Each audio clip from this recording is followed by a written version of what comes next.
Crazy Rocket, now available on PMBet.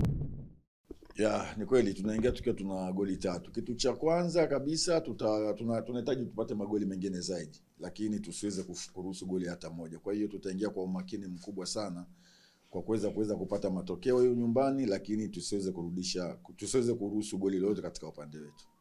Nafikiri kuteuliwa kuwa miongoni mwa vilabu bora haijaja bahati mbaya, ni kazi ambayo klabu imefanya katika mashindano ya nyuma. Kwa hiyo kitu kizuri ni kuendeleza yale mazuri.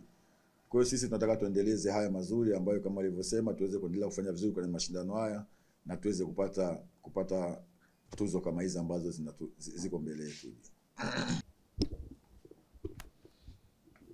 Ni kweli nafikiri mpira ni mchezo ambao una moment nyingi sana. Ni mpira ambao huwezi kucheza katika style moja katika dakika 90.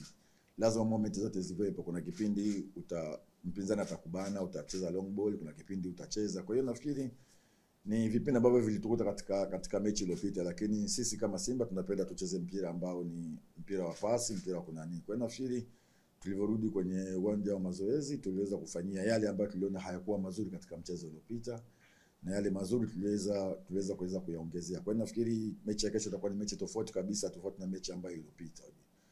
Swala la Nangu yuko vizuri. Bajabiri kishaanza mazoezi, sasa hivi ni swala tu la kutafuta fitness level yake, lakini tayari majeraha ameshamwachia na sasa tupo naye mazoezi. Nafikiri nimekwisha kujibu mwanzoni. Kweli tuna mtaji wa goli 3. Kitu cha msingi kwetu sisi tutataka tupate magoli zaidi, lakini tusiruhusu nyavu zetu kuweza kuguswa. Kwa hiyo tutaingia kwa umakini sana na discipline ya hali ya juu sana katika mchezo wa kesho.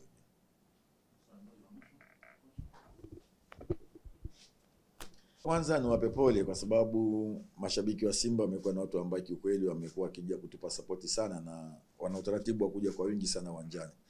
Kukosekana kwa mechi hizi tumewamisi na wao nafikiri wamekuwa wakitumisi sisi, lakini nafikiri sasa kesho ni siku yetu. Ni siku yetu na nawaomba wana Simba waje kwa wingi, watupe support, na sisi tunawaahidi kwamba hatutawaangusha katika mchezo wa kesho. Tutafanya kile kitu kila mwana Simba anahitaji sisi tukifanye kesho.